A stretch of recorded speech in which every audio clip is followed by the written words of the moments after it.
Just levitate.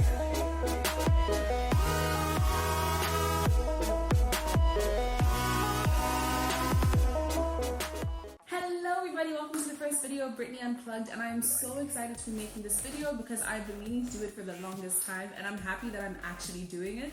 So make sure to like, comment, subscribe, share, and let me know if this video actually helped you, because I hope it does help you. That is my main mission for today. So without further ado, let's get right into it. So as you can tell by the title of this video, I'm going to be talking about the 4 things that you need to know when it comes to taking a bomb picture. So the first thing I want you to understand, there is a difference between taking a picture and a bomb picture.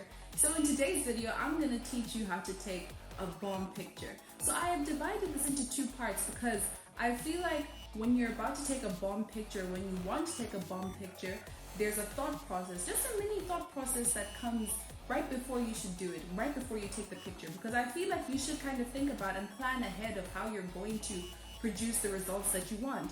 So I'm going to go right into these 4 steps, and these are the steps that I kind of follow, that I tend to follow before I take pictures, because I think it helps me plan ahead, it helps me figure out what I'm going to wear, my setting and things like that, how I'm going to edit my pictures and everything like that. So without further ado, here's the first step. The first step is the click. This is when you have registered, I want to take a picture. This is pretty straightforward. It's like, I want to take a picture. It clicks in your mind that I'm going to take the picture and everything. So you've already established that that's what you want to do. And you're probably thinking, no, but it just happens. Like, it just happens. Sometimes you don't just think about it.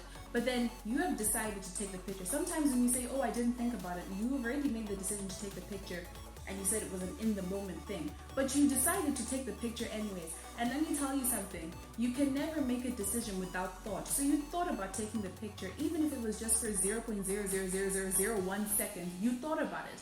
So just remember that it clicks. If you want to take a picture, it's going to click that you want to take it, and then you'll produce the best result possible. So that brings me to my second step. My second step is understanding your vibe. So when I was coming up with an idea of how to talk about this particular step, it's a pretty complex step and it's very broad. So I said, let me try and break it down so that it can be, easily comprehended. So basically, I decided to put an equation, make an equation out of this. And I realized that this is actually an equation that I follow, and I didn't even realize that it was an equation until I wrote it down, and I was like, oh my word, this is an equation. But anyways, we're not talking about math right now. So the equation is mood plus outfit plus your setting will equal your reality. Now let me explain. You've already decided, in step 1 we talked about the click. You've clicked that you want to take a picture. It's clocked on that you want to take a picture. That means you've gotten in the mood to take a picture. So your mood has already been settled in step 1. Don't get to step 2 without there being a step 1, which is it registering in your mind that you want to take a picture. So there's your mood. It doesn't really have to be your outfit. It can be your outfit, your look, outfit or look really. And then your outfit, I tend to find it's easier to pick your outfit first before you pick your setting, because when you pick your outfit, it's easier to just identify a setting that goes well with what you want to wear rather than picking a setting first. Because I tend to find that when I try and pick a setting first for the kind of picture that I want to take or the kind of vibe that I'm going for, if I pick my background first, then it's harder for me to pick out an outfit because there could be 1 or 2 or 3 or 7 different outfits that match that setting. So let me give an example. Let me take a brick wall, for example. So you go to a brick wall and then you realize, okay, there are different kinds of outfits that go well with a brick wall, right? So there's like a baddie outfit, there's a street style kind of outfit, even like a summer outfit, like, maybe a bandeau top and shorts, for example. So those outfits go really well with a brick wall. And let's say you want to take a picture in front of a brick wall, but you don't necessarily know what to wear and stuff like that.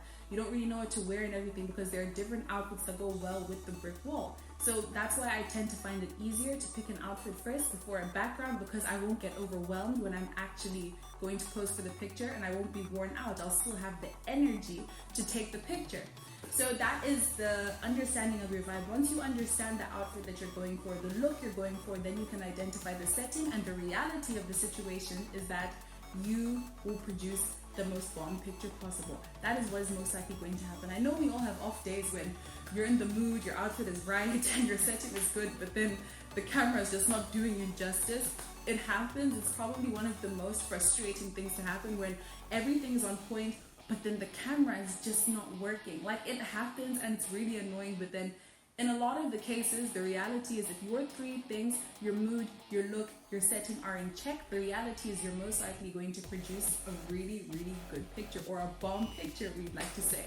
So I'm going to give an example of this. So for example, let's say you have a cheeseburger, right?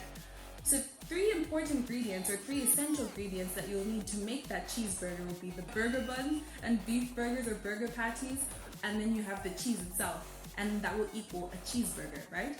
So this also applies to the formula that I've given you about your mood, your outfit, and your setting equaling your reality.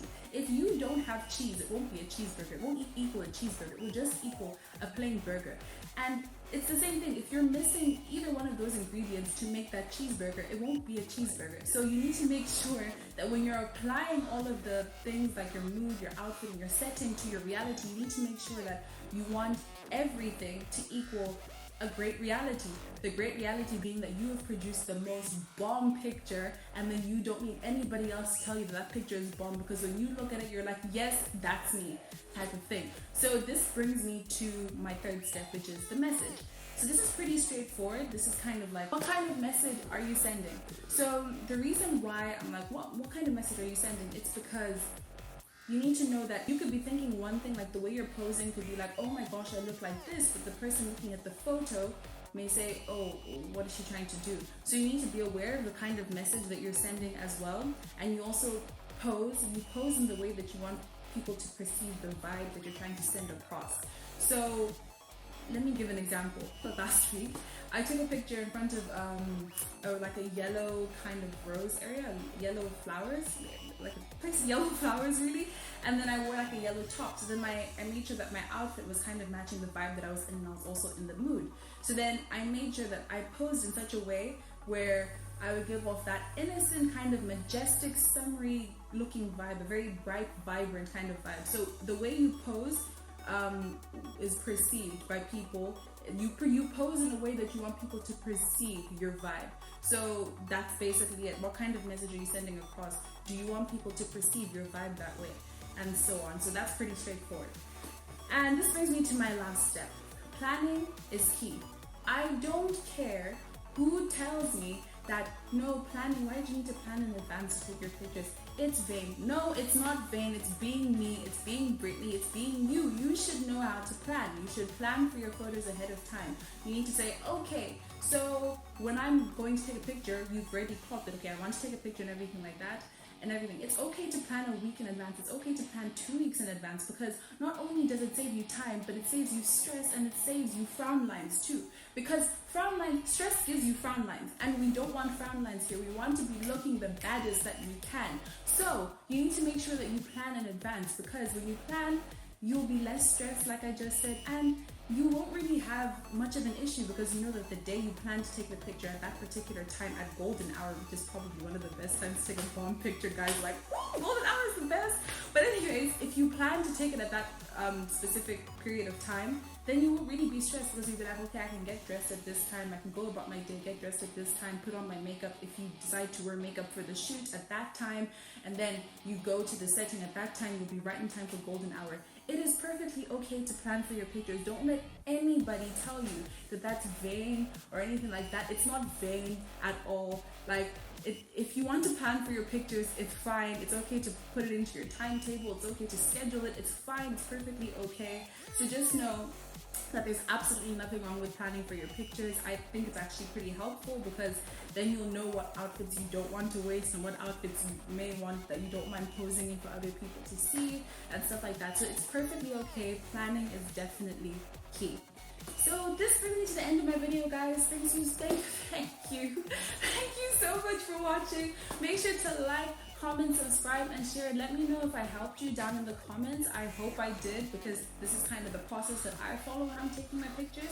So thank you so much for watching. I pray you guys are staying safe. I hope God blesses you all, and have a lovely day. Bye!